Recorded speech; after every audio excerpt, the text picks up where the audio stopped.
Hello everyone and welcome back to our new video. So you have heard about Gemini's powerful Nano banana image generation or generation and edition feature, and you are excited to try it, but instead of creating amazing images, you are stuck in an endless update loop, or you get this something went wrong error, or it just keeps generating the same image over and over again. So here's the truth. The Nano Banana feature is actually the Gemini 2.5 Flash image model, and it's been lagged by instability due to overwhelming server demand and early stage dev.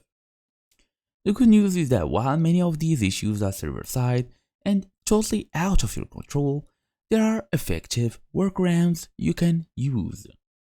So in today's small tutorial, I will show you exactly how to get Nano Banana working again, fast and easy as usual. Let's get started.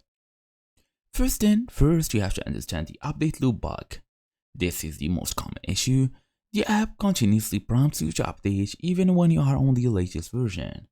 This is actually a front-end error triggered when the app cannot establish a clear connection to the overloaded servers. Instead of showing a server error, the app gets stuck in a needs update stage. Standard fixes like restarting or reinstalling don't work because the issue is server side. About your workarounds for the update loop, you can try waiting for lower traffic, since this is the most reliable way. Basically, it's patience.